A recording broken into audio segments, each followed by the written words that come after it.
Notes and personal anecdotes from a much earlier era, 1963 to 1973. When I arrived in Austin and set foot on the campus, I thought I'd died and gone to heaven. The skies were blue, the stars were bright, Austin and UT offered myriad points of excitement. While each remains, both had changed dramatically. Back then, the tower observation deck was open to anyone who pressed the elevator up button. No security gate, no guards, only a smiling receptionist at the landing to answer questions. The Stephen F. Austin Hotel was the tallest building on South Congress. Barton Springs' tops optional still fascinated many. The ubiquitous university buses had yet to appear. One could commute from married student housing on Lake Austin Boulevard by city bus for only 25 cents. Sometime soon after 1960, the two senior founding members of what was then called the Graduate School of Library Science, Dr. Robert R. Douglas and Dr. Esther Stallman, concluded that if the school's impact were to be broadened to the national scene, it must recruit from outside the state and region. In 1962, when I contacted 4 library schools about their programs, I received 3 catalogs in the mail from Illinois, Indiana, and Michigan, and 1 2-page letter from Dr. Douglas extolling the virtues of the Graduate School of Library Science, or the GSLS, and why I should choose Texas. It was an offer not to be refused. While the first big change of recruiting more vigorously outside the state and region had occurred earlier, the second change likely had a much greater effect on students. That change was the elimination of the thesis or report from the degree requirements, which removed a huge barrier for a timely completion of the degree. I can still picture Douglas in an unguarded moment opening a desk drawer and showing me an accumulation of at least 10 theses or report drafts awaiting his attention.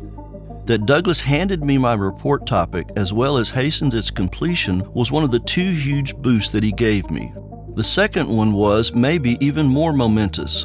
Sometime mid-spring semester, a member of the Texas A&M University Library Administration called to inquire if he knew of a librarian who might make a good candidate for an upcoming vacancy looming there. Since that individual and Douglas knew each other, well, when Douglas mentioned my name, in short order, I became the first UT Library School graduate to work in the Texas A&M Library. Vestiges of the Wild West still persisted then in some quarters. I was hired without an interview. The third big change was the end of an era when Douglas, the school's founding administrator, resigned in 1968 as dean after 20 years. Stanley McElderry, a distinguished academic library administrator in California, became the second dean of the school. Many things of import happened concurrently or soon after McElderry's appointment. The school's administrative offices were moved into the upper reaches of the tower. Courses were added to the curriculum.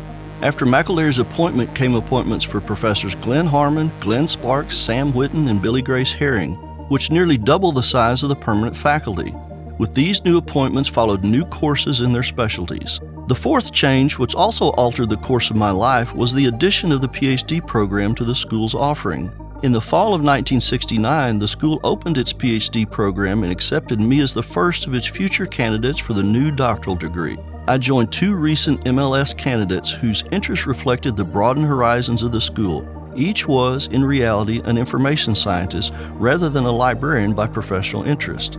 After 3 years in residence as a doctoral student, I would become the first PhD minted by the school, the degree awarded during the spring 1973 commencement in which I joined the future President George H.W. Bush, who was the principal speaker for the degree ceremonies. Bush lightning would strike twice, as some years later I would join his son, George W. Bush, on a bale of straw outside the governor's mansion when he and Laura, also a graduate of the GSLS, were hosting a barbecue celebration in honor of the school's 50th anniversary. The fifth of the cataclysmic changes was a move of the school from the main library and tower into the new Harry Ransom Center.